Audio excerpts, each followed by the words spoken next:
So let's just imagine that you and some friends want to have a race. Or maybe how about you and your best friend? So you've got two people here, basically perfectly matched. Say every time you guys go running, you always finish at the same time. You always run the same speed and you always tie. Now let's imagine, for the sake of this lesson, that we then tie a big rock. So here's our rock. We tie that rock to your leg. So there it is, tied to your leg. Now who do you think is going to win? Well, in this case, your friend is going to have a huge advantage getting to the starting line, or well, to the finishing line, because you're going to be dragging this rock, this big, heavy rock. This rock is a burden. Because it's holding you back, it's a nuisance. And this rock, kind of in a way, for the sake of this lesson, is going to represent disease. Because in this lesson we're going to be talking about the burden of disease. We're going to be talking about the global burden and the personal burden and the community burden, and how disease holds people back. This rock right here, this is all a metaphor for something that could maybe be malaria, for example, in lots of different places. There's malaria is a disease that holds a lot of people back. Or maybe another one is tuberculosis, which I always call just TB. Let me get that right here. TB.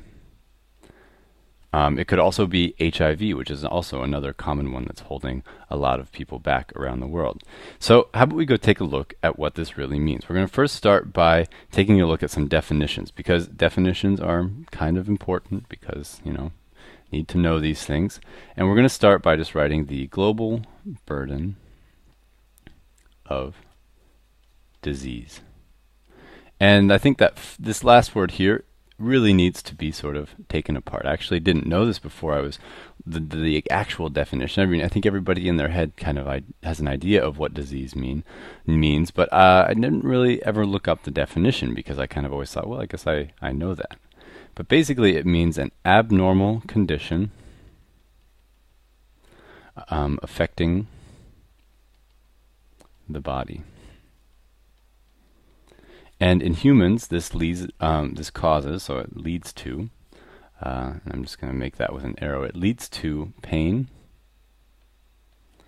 dysfunction, so things not working very well, dysfunction, stress, so emotional stress, physical stress, social problems, so maybe a disease causes you not to be able to get along with your friends.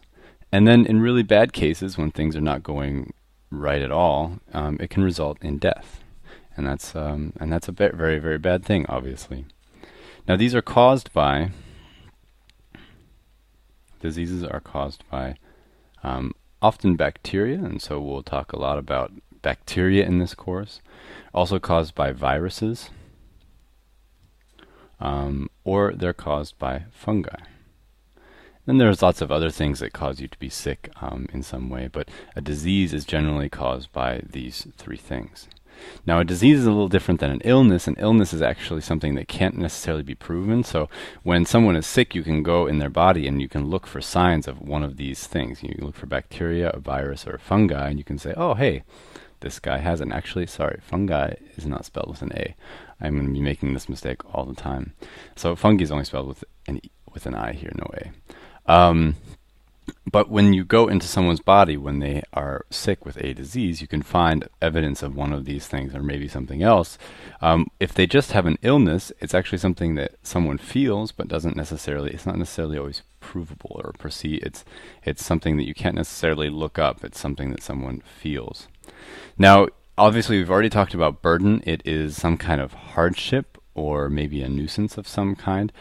So when we're talking about all these things, we're talking about the ways that disease holds you back. When we talk about the global disease burden, it's how disease holds us back.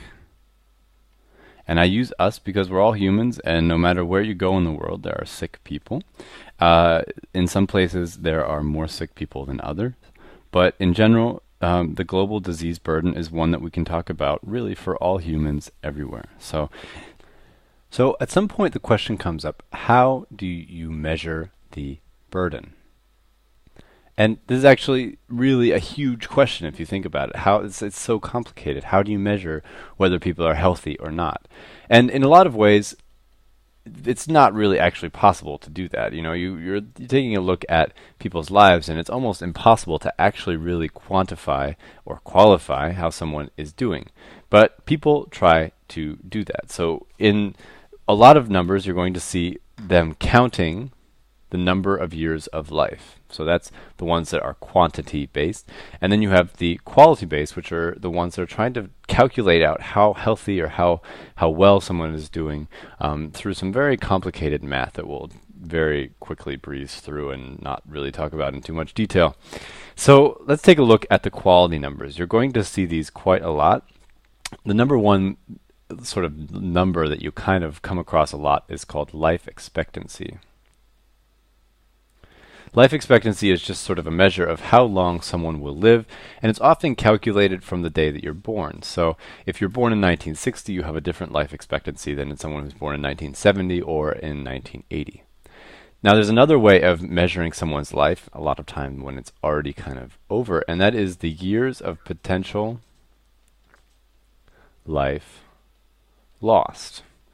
And years of potential life lost basically is just asking how long were you supposed to live and how long did you actually live.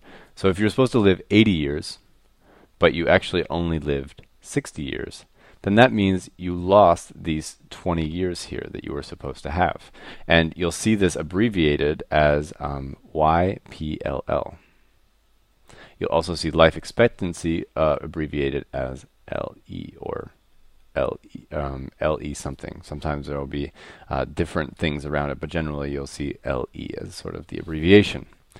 Now, years of potential life loss and life expectancy are all just numbers of how long you're living, but sort of right between this quantity and quality group, there's one called HALE, which is health adjusted. And there is a little dash there, health adjusted life expectancy, and I'm not going to write out expectancy because you know that already. Health adjusted life expectancy, and this is just basically a number that is measuring how many healthy years are you going to have in those in your life. So say you're supposed to live 80 years, but only 50 of them are healthy, then you actually really have only kind of lived 50 years. And that is an adjustment of that life expectancy. So it's kind of very similar. It's tied to this number, but in a lot of ways it's also kind of tied to the next two concepts that we're going to see. And I'm going to write them in green because they're a little bit different. And you've got, I always do this for some reason, Collie and Dolly. Now the difference between Collie and Dolly is there actually isn't too much of a difference. In a lot of ways they're calculated in very similar ways, though they just kind of vary a little bit in their technique. Collie is asking you, is basically the quality adjusted life years. So I'm just going to write quality and not really worry about the rest because you already know adjusted life years is pretty simple because we've already used it over here. This one is called, the DALY is called disability adjusted life years. So disability life adjusted years or adjusted life years is how much of your life are you spending, are you not going to have because you have been disabled. So in a sense, if you really simple it down, how much life are you missing? So you could, with disability adjusted life years, you could live to 80, but you could lose maybe 20 years to sickness in principle. So it's very similar to your health adjusted life expectancy, but it's calculated in a different way, and it's also a number that is sort of associated with, it's used a lot for the economics of understanding healthcare. It's kind of a slightly more complicated calculation. The health adjusted life expectancy is a pretty simple number in sort of how it's built. But DALY and Collie come both with a very long set of calculations. They're actually calculated in a very interesting way. So they're actually calculated opposite of each other. In Collie, for example, health is a score of 1 for a year, and death is a score of 0 for a year. And then any sort of sickness or illness or something in between counts as sort of a number with a point. So maybe if you have a year where you have a sickness for about a year that it puts you like 50% or so, like kind of knocks you out puts you at about 50% capacity, it'll be a 0.5, so half.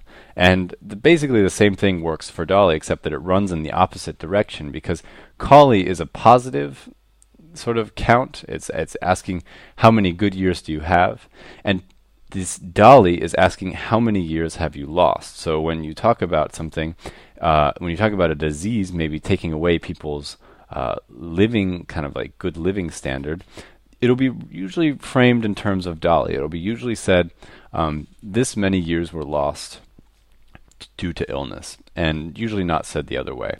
And so it's often kind of sort of more of a negative number, which is also a good thing. It's important to remain critical, I guess. Here you can see I've prepared a little bit of a chart to kind of talk about some of the effects of having a disease, or the burdens of the effects of disease. So let's take a look at kind of what I've done here. So I've taken this and divided it into the personal realm and the societal, and I've created this really nifty Venn diagram here. And you can see here that the societal level and the personal level sort of mix here in the middle. There's this sort of blending in the very middle of the diagram where they kind of overlap a little bit. And they probably overlap more than I really have even shown here, but I've kind of simplified this whole thing. So the effects of disease are first felt on the person, and they've got, their body feels bad, maybe your emotions don't feel so great, maybe your mind is somehow affected by the disease that you have, or just you feel bad because you have it. This could all play out in your relationship, so you can, with friends or people that you care about, your family. It could mean that you can't work, could really cut back on your ability to do things, and lots of other stuff. So I put etc., and that could be things like creativity, for example, or something like that. So there's a billion effects that a disease has on your body and the burdens of a disease. Now, over here on the societal level, you being sick maybe means that you can't be a part of your community, or it hinders development because maybe you're a part of some sort of progress that the state is undergoing or the community is undergoing. And then you have the cost that your sickness costs to social services and to the healthcare system. So any kind of strain that are put on those things. And then in the middle, you have things that kind of are shared on both sides, because when you're sick, you can't necessarily go to school, so it affects your education, which affects the entire society's education. If you're sick, you can't necessarily work, so it affects productivity also on the societal level. And when you're sick, you can't always earn money because of that productivity and the work and all these things in your personal life, which then sort of falls into the societal level again. So a country that has sick people is not as able to pull its economy out of the dumps, or maybe create some sort of productivity goals that they want, or get everybody in school.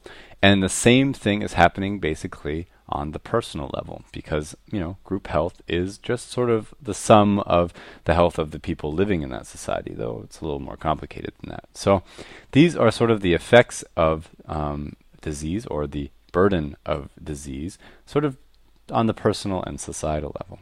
So that was our lesson about the burden of disease. You can check out more videos like this one at allversity.org.